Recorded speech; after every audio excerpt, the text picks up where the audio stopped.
It's a Kerblog, and it's about Samurai Jack. So much like Jack himself, I am time traveling. I'm recording this on Thursday night, March 9th, and you'll be hearing the first part. I haven't done a two-parter in a while, but thought this would be fun to split this up since I've only been doing like one Kerblog a week, if at all. It's been a while since I've done a two-parter. This first part's going up on Saturday, the 11th of March, which is the day that the first episode of the long, over 10-year awaited new season of Samurai Jack is beginning. I am hype as fuck for this. I have been waiting for this a very, very, very long time. I'm also going to say, speaking of waiting a very long time and things that I haven't done in a while, is do a Kerblog based on something that somebody asked me to do that was like directly submitted. Literally over a year ago in February of 2016, Razor Snake, hey Chris, have you ever watched Samurai Jack? And if you have, what is your opinion on its art style / plot, or if it's good or not? Yes, it's amazing, and holy shit, I've been waiting to do this one for a long time, and I wanted to wait until the new series was, or the new season was ready to premiere. So I got together my top 10 favorite personal favorite episodes of Samurai Jack. I went back and I recently had a little I hesitate to say marathon. I kind of watched all the greatest hits of the episodes I remembered, and also watched a bunch of new ones that I had not seen. I realized in particular season 4 I'd barely seen any of. It's funny too, a little quick story by the way. So when I was previously with Frederator, before I even joined the Frederator YouTube network, I met with Fred Siebert, who's the head of the company, like years ago. I think I was still in college or something at the time. And I was talking to him, and it was at the time that Genndy Tartakovsky had just been brought on to direct Hotel Transylvania, and how that was kind of a possibility of maybe him getting the movie, the Samurai Jack movie that had been rumored for ages, off the ground.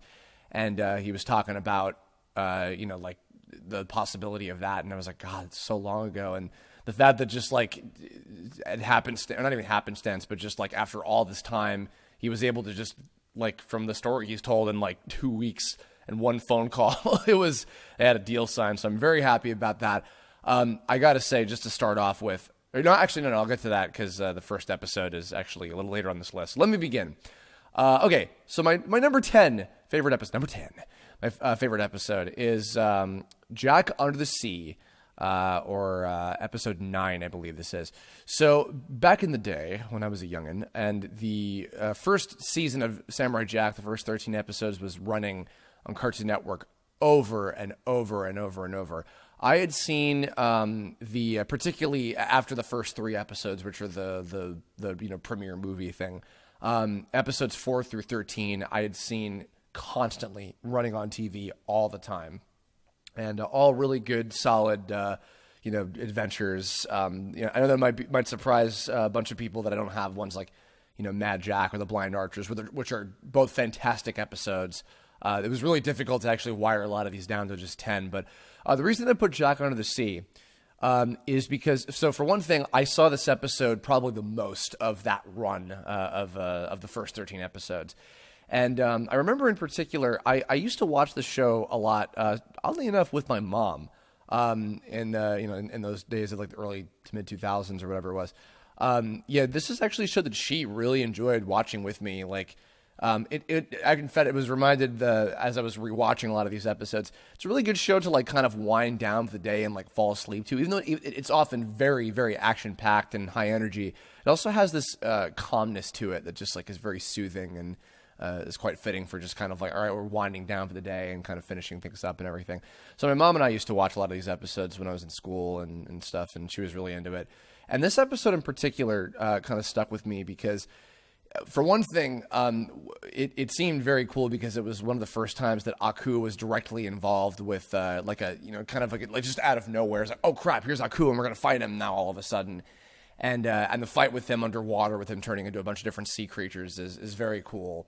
The thing about the Triceracoin, which were like, one of the many, many really cool looking different alien races and creature races and things that were in this one. The big thing about them that I really felt was effective for this episode and why I liked it so much is they gave this incredible sense of like uneasiness and uncomfortability with, Jack's presence in Oceanus. And it's fun too, because even though they're like, their voices are just like these kind of funny, like celebrity impressions of fucking Ringo Starr, Sean Connery, and Al Guinness.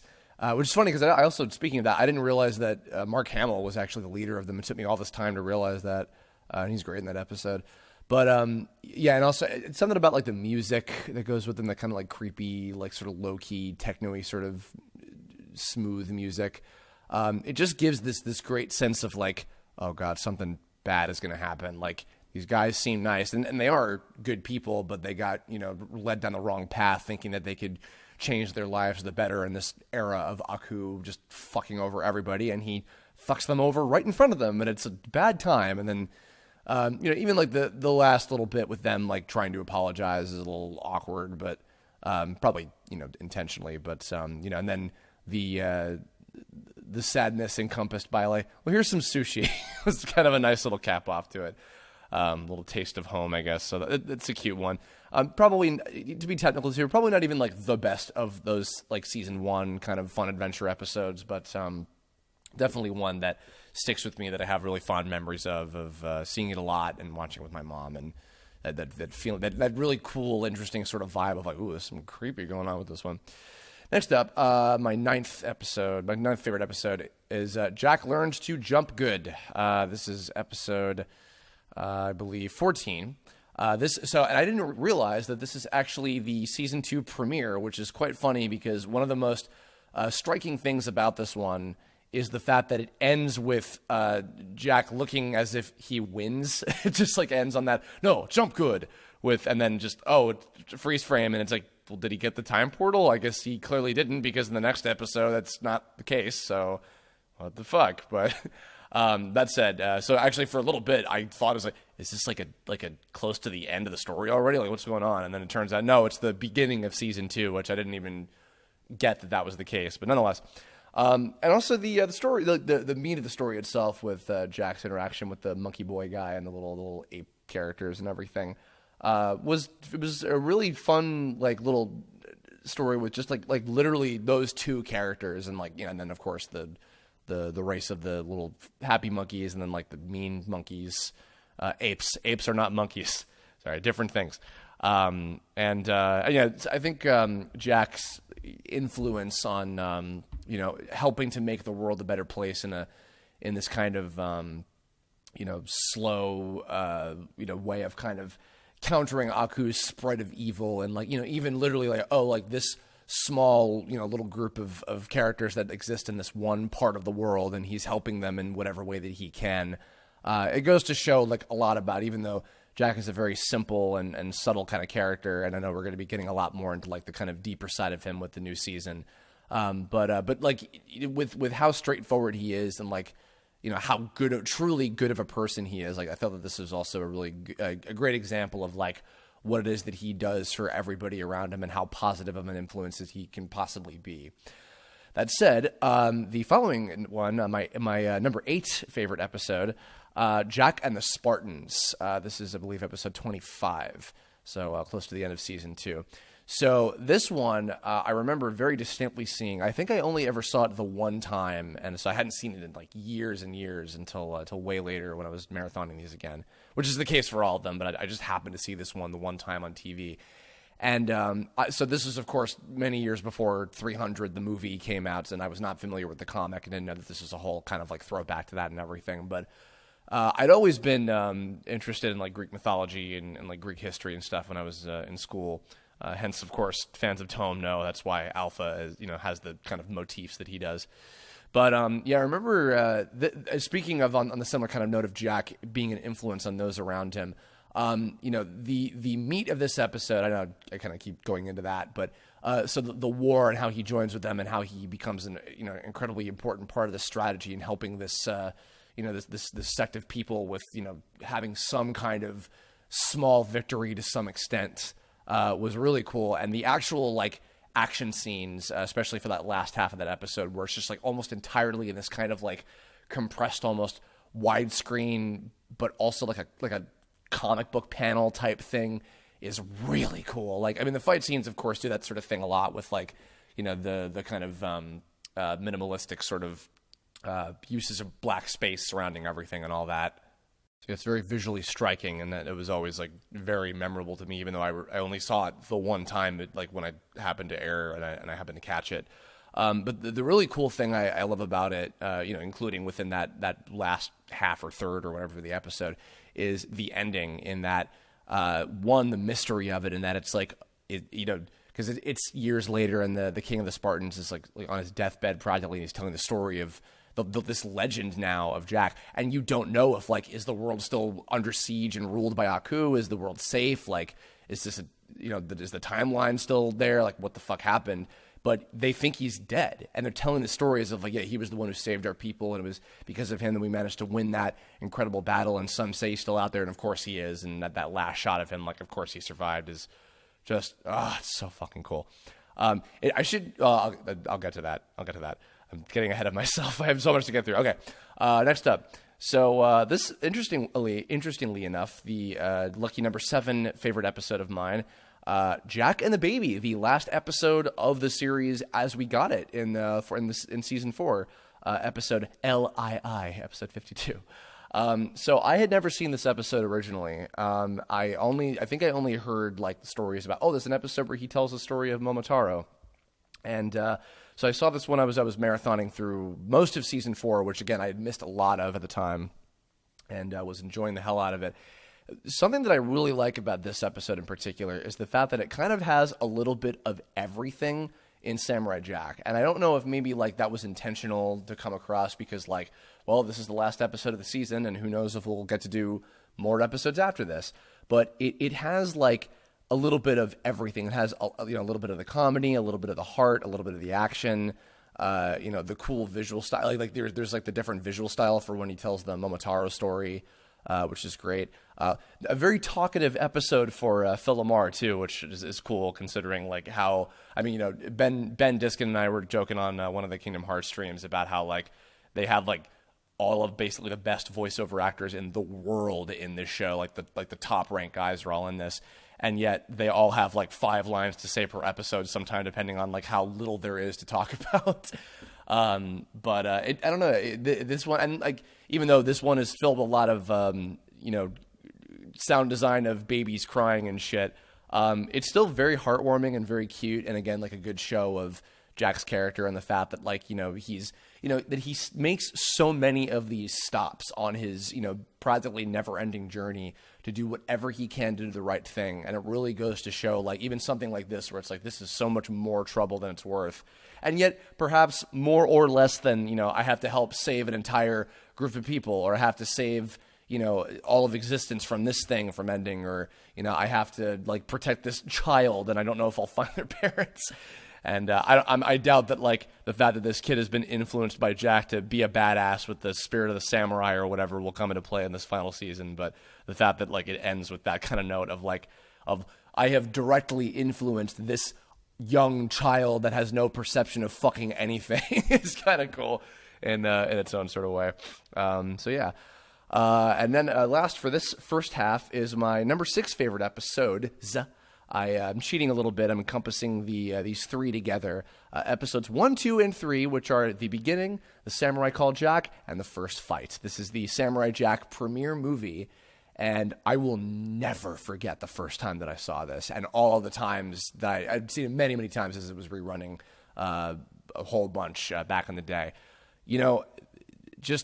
And okay, so when I was going back and this is what I kept like stopping myself from saying for the last 20 minutes. When I decided to start marathoning these episodes again, and I started from, of course, these first couple episodes. Literally, I got like 5 minutes in, and I was like, "Oh right, this is one of the best things ever made." This show in general, like holy shit, it just all came like immediately rushing back, and I was like, "Shit, man, oh my god," because for a couple things about even just if I even had to be specific, I would even just say the first episode, the beginning one. I would still put these other 2 because they all kind of run together as one really, really solid introduction for the entire series. But the first episode in particular, it is probably to me one of the few episodes where Aku is genuinely fucking terrifying, because when he first shows up and he's like attacking the village and he's got like those dead-eyed scare, and the dead-eyed stare that is scare-y. And when he grabs Jack's dad, and you hear that like the terrifying scream, and he's just like, he's not even smiling. He's just got that like type, like the neutral face.